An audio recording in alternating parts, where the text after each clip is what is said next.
Godzilla vs. Kong. Who would really win? Analyzing their strengths, weaknesses, and battles.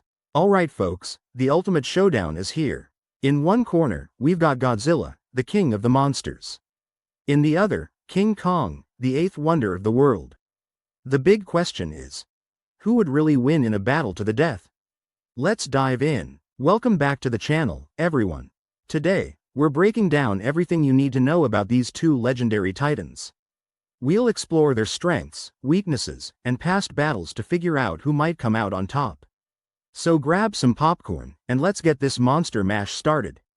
The legends unveiled. Godzilla, the king of the monsters. So, let's kick things off with Godzilla. He first stomped onto the scene in 1954's Godzilla movie. Not just a giant lizard, he's a symbol of nature's wrath and a metaphor for nuclear destruction. Pretty deep, right? Over the years, Godzilla has transformed from a city-smashing villain to a heroic defender against even bigger threats.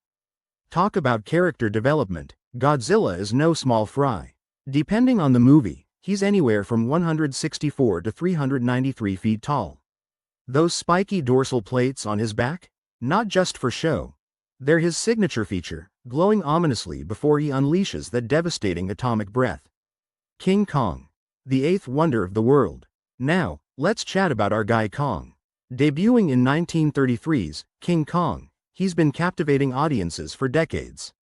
Kong represents the raw power of nature clashing with the modern world. Over time, he's grown, not just in popularity but literally. From a relatively modest 24 feet in the original to a towering 337 feet in recent films. Kong is essentially a colossal gorilla, but he's got some impressive tricks up his furry sleeves. He's incredibly strong, lightning fast for his size, and even uses tools and weapons. Plus, he's got that expressive face, hard not to root for him sometimes. Analyzing strengths. Godzilla's strengths. First up, Godzilla's atomic breath. This isn't your average bad breath. It's a concentrated beam of nuclear energy that can melt buildings, vaporize enemies, and change the course of a battle in seconds. Remember when he sliced through Muto Prime? Insane. Godzilla's hide is tough as nails, literally near impenetrable. Bullets, missiles, even other monsters' attacks barely scratch him. And if he does get hurt? No worries. His regenerative abilities kick in, healing wounds that would be fatal to others. We can't overlook his massive size and weight.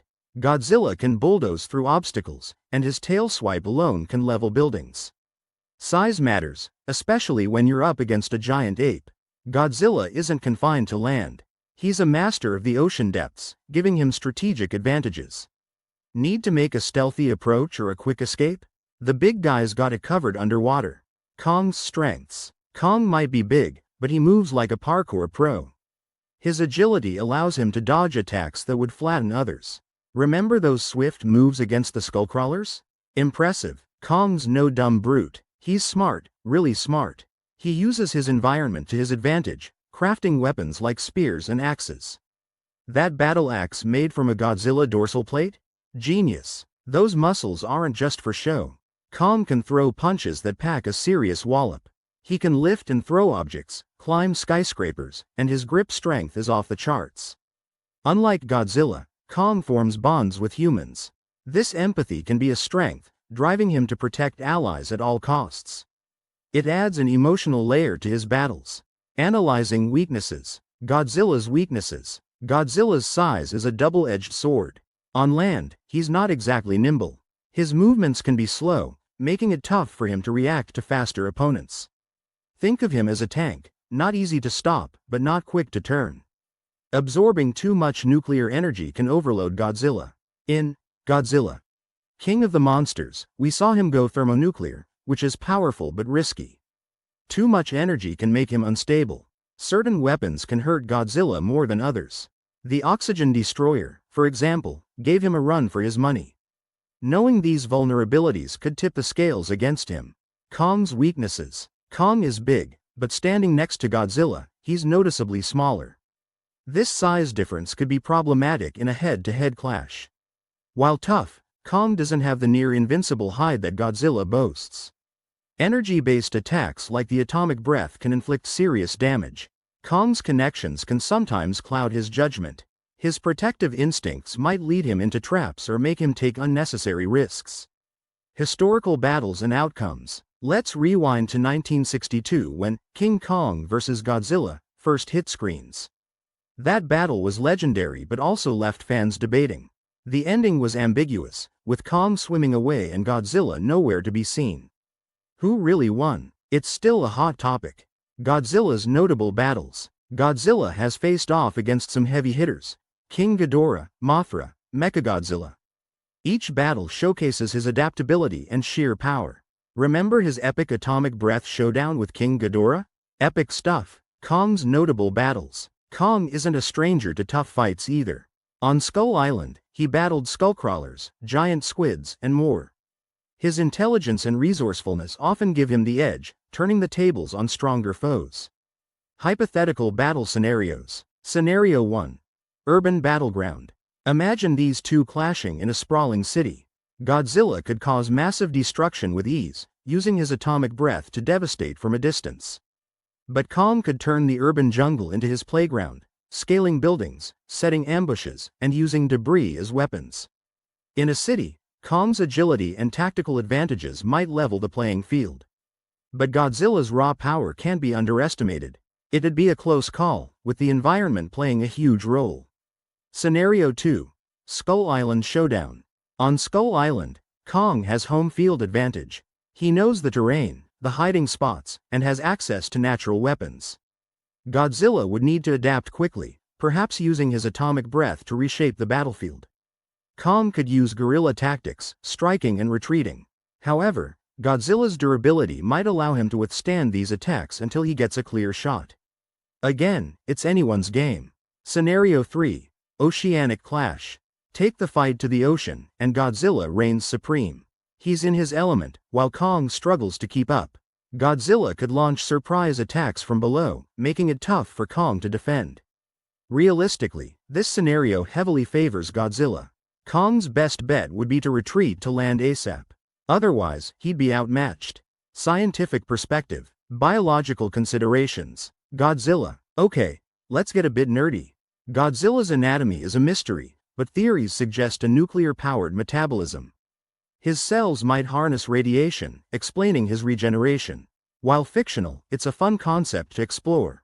Kong's gigantism raises questions about muscle density and bone structure. To move like he does, his muscles would need incredible strength. His brain size suggests higher intelligence, aligning with his demonstrated problem-solving skills.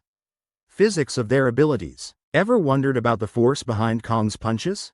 At his size, a punch could be equivalent to multiple tons of force. And Godzilla's atomic breath? The energy output would be astronomical, potentially hotter than the surface of the sun. Talk about firepower, cinematic interpretation, filmmakers' portrayal, character development. Recent films have added depth to both characters. Godzilla is portrayed as an ancient guardian, while Kong is shown with emotional depth and a sense of loneliness. It makes us care about these giant creatures more than ever. The reasons behind their confrontations often stem from territory disputes, misunderstandings, or manipulations by other forces. Their victories and losses are crafted to serve the narrative and keep us on the edge of our seats. Fan expectations and theories. Fans are buzzing with theories. Some think a bigger threat will force them to team up, the enemy of my enemy trope. Others are staunchly in one camp, ready to defend their favorite titan. The Monsterverse has certainly stirred the pot. X factors and wildcards. Human intervention. Let's not forget us pesky humans. Military forces could interfere, using technology to hinder or help either titan. In past films, humans have both thwarted and aided them. Other monsters' involvement. Introducing another kaiju could flip the script entirely. Imagine if King Ghidorah or Mechagodzilla crashed the party. Alliances might form, and the dynamics would shift dramatically. Environmental catastrophes. Natural disasters like earthquakes or volcanic eruptions could impact the battle. Maybe a sudden storm levels the field, or a volcano provides Godzilla with extra nuclear energy. Mother Nature could play a crucial role. Final verdict. Summarizing the analysis. So, after all that, where do we stand? Godzilla brings overwhelming power, durability, and that killer atomic breath. Kong counters with agility, intelligence, and adaptability. Both have their unique advantages. If we're talking raw power and a straight-up brawl, Godzilla might have the edge. But in a strategic battle where brains trump brawn, Kong could outsmart the big lizard. It's a tight race, and honestly, it could go either way depending on the circumstances. But hey, that's just one take. What do you all think? Who's your pick in this epic showdown? Drop your theories, arguments, and even fan art in the comments below. Let's get this debate roaring. Thanks for hanging out with me and delving into this monstrous matchup. You guys are the real MVPs. Stay tuned because we've got more exciting content coming your way. Maybe a deep dive into the world of kaiju or a breakdown of the latest monster flicks. You won't want to miss it. If you enjoyed this video, smash that like button, share it with your fellow monster enthusiasts, and don't forget to subscribe. Hit that notification bell so you never miss an update. Until next time, keep embracing your wild side, and I'll catch you in the next video. Peace out.